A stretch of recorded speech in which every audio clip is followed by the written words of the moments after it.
Ẹ́kísódù orí 15 láti ẹsẹ̀ 1 títí dé ẹsẹ̀ 17. Nígbà náà ni Mósè àti àwọn ọmọ Ísírẹ́lì kọ orin ìyìn sí Olúwa. Wọ́n sì wí pé, èmi ò kọrin sí Olúwa nítorí tí ó pọ̀ lí ògo, àti ẹṣin àti ẹlẹ́ṣin òun ni ó bì ṣubú sínú òkun. Olúwa li agbára àti orin mi, òun ni ó sì di ìgbàlà mi. Èyí lé Ọlọ́run mi, èmi ò sì fi ìyìn fún un. Ọlọ́run bàbá mi, èmi ò gbé lékè. Ológo li Olúwa, Olúwa li orúkọ rẹ̀. Kẹ̀kẹ́ Fáráò àti ogun rẹ̀ ni ó mú wọ inú òkun.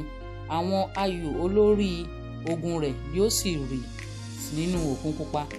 Ìbú bò wọ́n mọ́lẹ̀, wọ́n rì sí ìsàlẹ̀ bí òkúta. Olúwa, ọwọ́ ọ̀tún rẹ li ògo nínú agbára. Olúwa, ọwọ́ ọ̀tún rẹ fọ́ ọ̀tá tútú. Àti ní ọ̀pọ̀lọpọ̀ ọlá rẹ ni ìwọ bí àwọn tí yóò dìde sí ọ ṣubú. Ìwọ rán ìbínú rẹ tí ó run wọ́n bí àkémọ́lẹ̀ ìdí koríko. Àti nípa èmi imú rẹ̀ ni omi sì fi wọ́jọ pọ̀. Ìṣàn omi dìde dúró gangan bí ògiri, ibú sì dìlù láàrin òkun. Ọ̀tá wípé, èmi ò lépa, èmi ò bá wọn, èmi ò pín ìkógun, a ó tẹ ìfẹ́kúfẹ̀ẹ́ mi lọ́rùn lára wọn. Èmi ò fa àdá mi yọ, ọwọ́ mi ni yóò pa wọ́n run. Ìwọ sì mú afẹ́fẹ́ rẹ fẹ́, òkun bò wọ́n mọ́lẹ̀, wọ́n rí bí òjé nínú omi ńlá. Ta ni ó dàbí ìwọ, Olúwa, nínú àwọn alágbára? Ta ni ó dàbí ìwọ, ológo ni mímọ́, ẹlẹ́rù ni ìyìn, tí ń ṣe ohun ìyanu? Ìwọ na ọwọ́ ọ̀tún rẹ, ilẹ̀ gbé wọn mì. Nínú àánú rẹ ni ìwọ fi ṣe amọ̀nà àwọn ènìyàn náà tí ìwọ ti rà padà. Ìwọ sì ń fi agbára rẹ tọ̀ wọ́n lọ sí ibùjókòó mímọ́ rẹ. Àwọn ènìyàn gbọ́, wọ́n wárìrì, ìkáàánú sì mú àwọn olùgbé Pálẹ́stínà. Nígbà náà ni ẹnu ya àwọn baálẹ̀ Édómù, ìwárìrì sì mú àwọn alágbára Móábù, gbogbo àwọn olùgbé Kénáánì yọ̀ dànù. Ìbẹ̀rùbojo mú wọn. Nípa títóbi apá rẹ, wọ́n dúró jẹ́ bí òkúta, títí àwọn ènìyàn rẹ fi ré kọjá.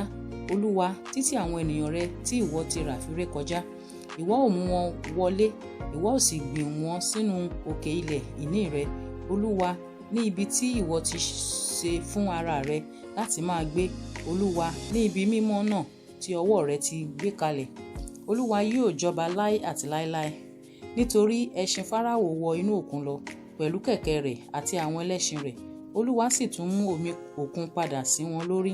Ṣùgbọ́n àwọn ọmọ Ísírẹ́lì rìn ní ilẹ̀ gbígbẹ láàrin òkun. Àti Míríámù wòlíì obìnrin, arábìnrin Árónì, ó mú ìlú rí ọwọ́ rẹ̀. Gbogbo àwọn obìnrin sì jáde tẹ̀lé ti àwọn ti ìlù àti ijó. Míríámù sì dá wọn lé ohùn pé, ẹ kọrin sí Olúwa, nítorí tí ó pọ̀ lí ògo. Ẹṣin àti ẹlẹ́ṣin òun ni ó bì ṣubú sínú òkun. Bẹ́ẹ̀ ni Mósè mú Ísírẹ́lì jáde láti òkun pupa wá. Wọ́n sì jáde lọ sí ijù Ṣúrì. Wọ́n sì lọ ní ìrìn ijọ́ 3 ní ijù náà, wọn kò sì rí omi. Nígbà tí wọ́n dé Márà, wọn kò lè mu nínú omi Márà nítorí tí ó korò. Nítorí náà ni a ṣe sọ orúkọ rẹ̀ ní Márà.